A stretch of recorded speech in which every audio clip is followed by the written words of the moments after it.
A K-9 unit was brought in for a routine check at a nursing home, but when the dog stopped at a sealed-off hallway, began clawing at the wall, and refused to stop barking, the nurses screamed.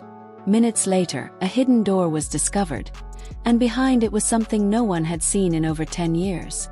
It was supposed to be a peaceful day, a simple visit arranged to lift residents' spirits and demonstrate safety protocols. Officer Daniels strolled beside his trusted partner, Titan, a sharp-eyed German shepherd with years of service behind him.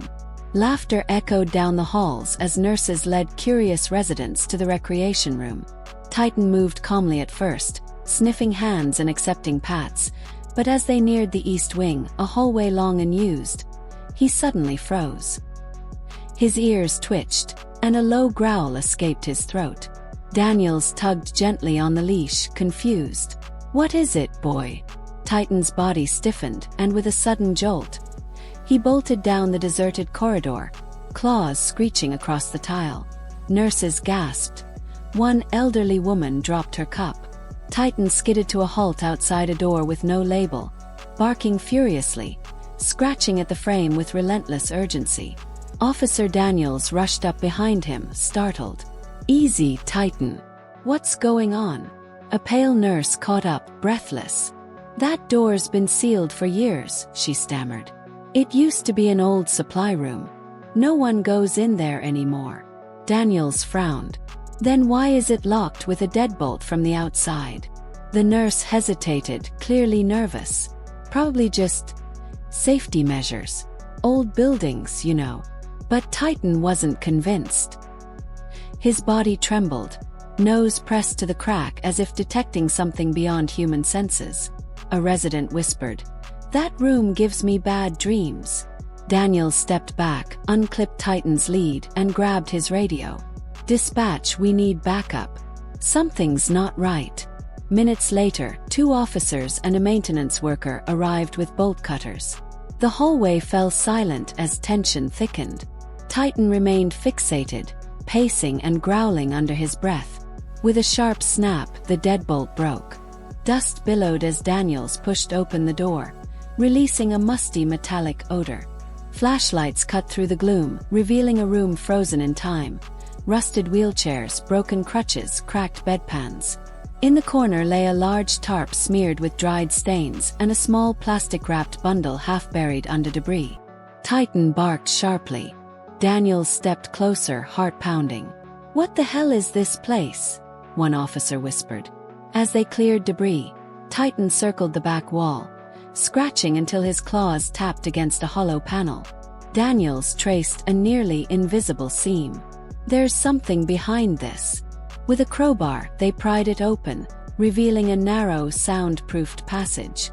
Inside was a chilling scene. Shelves coated in dust, faded children's toys, and a small bed frame with restraints bolted to it. Beside it lay worn VHS tapes labeled with names and dates, some over a decade old. Daniel's face turned pale.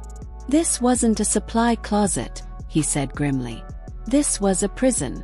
Silence followed, heavier than any scream. Within an hour, police sealed off the East Wing as forensic teams swarmed in. News spread like wildfire, but staff stayed quiet, shaken, terrified. Officer Daniels later questioned a retired nurse named Helen. When shown photos of the room, she went ghostly pale. "I told them something was wrong," she whispered. "That room was off limits. We were told it was for isolation, back when rules were different." "Who gave the orders?" Daniels asked. "The old administrator, Mr. Callahan," she said shakily. "He ran everything, but disappeared before the place was sold." Titan lay quietly beside her, sensing the weight of her guilt. The next morning, black SUVs filled the parking lot. The FBI had arrived. Special Agent Rivera, known for exposing institutional crimes, walked through the caution tape. "Walk me through it," she ordered. Daniels explained Titan's behavior and their discovery. Inside, agents documented everything: the restraints, tapes, fingerprints, until one opened a file cabinet stuffed with patient records. Some names matched current residents. Others didn't. One list contained only children's names, each followed by a date and a column labeled status. Most were marked with one haunting word: discharged. Rivera's jaw tightened. "These aren't discharge records," she said coldly. "These are cover-ups." Outside, Titan stood at the glass door, silent and watchful. As the truth finally clawed its way out of the dark, he knew there was more to uncover. Agent Rivera immediately ordered access to local law enforcement archives, and within hours, an analyst found disturbing patterns.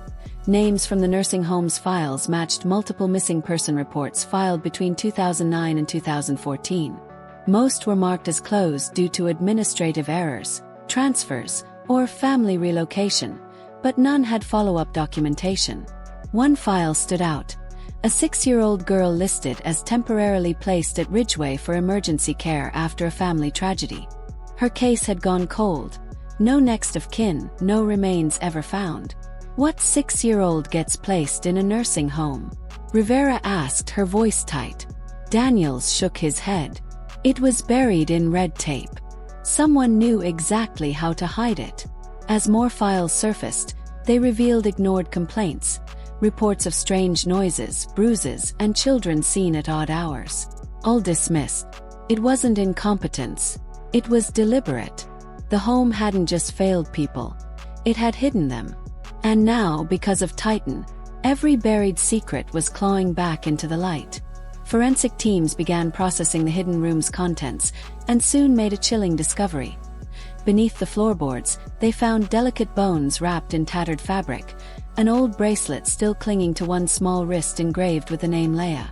Rivera ordered immediate DNA testing, and within 48 hours, the results confirmed the remains belonged to Leah Thompson, a girl reported missing 12 years ago after being relocated. Rivera's face darkened. "They never planned to relocate her," she murmured. Her parents, still living in another state, were contacted. The call shattered them. For over a decade, they'd believed she'd been taken by strangers, not hidden in a place meant to protect. Daniels sat quietly as Titan rested beside him, his head on his paws. The truth that had been silenced for years was finally spoken aloud. Justice had a name again. The arrest came at dawn. Harold Callahan, the former administrator, was found at a lakeside cabin 2 states away. He had changed his name and disappeared after selling Ridgeway Hills, but the DNA, files, and survivor testimonies tied him directly to the hidden room. When agents stormed in, he didn't resist. He simply sat there, as if he had been waiting for this moment. Back at Ridgeway, residents began to speak out. Some elderly, some frail, all haunted. They recalled screams, shadows, and locked doors they were told to forget. One retired nurse, through tears, confessed, "We were told it was therapy, but I knew it wasn't." The media erupted. Headlines filled every screen. Lawsuits were filed, and nationwide investigations into elder care facilities began. Yet amid the chaos, one truth stood above all. Without Titan, the truth might have remained buried forever. His instincts had pierced through a decade of deception.